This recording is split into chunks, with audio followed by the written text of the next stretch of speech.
everyone, welcome to Review 360. நான் உங்கள் Prakash. So இந்த ரெட்மி யூசர்ஸ்க்கும் போக்கோ யூசர்ஸ்க்கும் பெரிய பிரச்சனையாக இருக்குது. இந்த பவர் பட்டனை ப்ரெஸ் பண்ணும்போது கூகுள் அண்ட் ஜெமினியோட பர்சனல் அசிஸ்டன்ட் லான்ச் ஆகுது. இது எப்படி ஸ்டாப் பண்ணலான்ட்டு இந்த வீடியோவில் காமிக்கிறேன் வாங்க. ஃபஸ்ட்டு செட்டிங்ஸில் போயிடுங்க.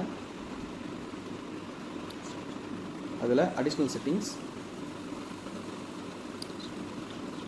இதில் கெஸ்டர் ஷார்ட்கட்ஸ், இதில் பவர் ஆஃப் ஆர் ரீபூட்னு ஒரு ஆப்ஷன் இருக்கும், அது உள்ளே போயிடுங்க.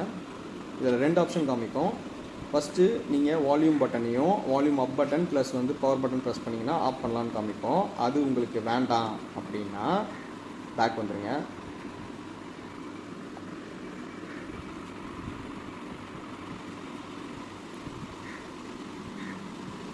ஸோ அகெயின் லான்ச் டிஜிட்டல் அசிஸ்டண்ட்டை ஆஃப் பண்ணிவிட்டு பவர் ஆஃப் ஆர் ரீபூட் உள்ள போயிட்டு power and hold power button இருக்கும், அதை ப்ரெஸ் பண்ணிக்கோங்க. ப்ரெஸ் பண்ணிவிட்டு வெளியே வந்தீங்கன்னா ஆஸ் யூஷுவல் நீங்கள் பவர் பட்டனை லாங் ப்ரெஸ் பண்ணி ரீபூட் பண்ணிக்கலாம் அண்ட் பவர் ஆஃப் பண்ணிக்கலாம். இந்த வீடியோ பிடிச்சதுனால லைக் பண்ணுங்கள்.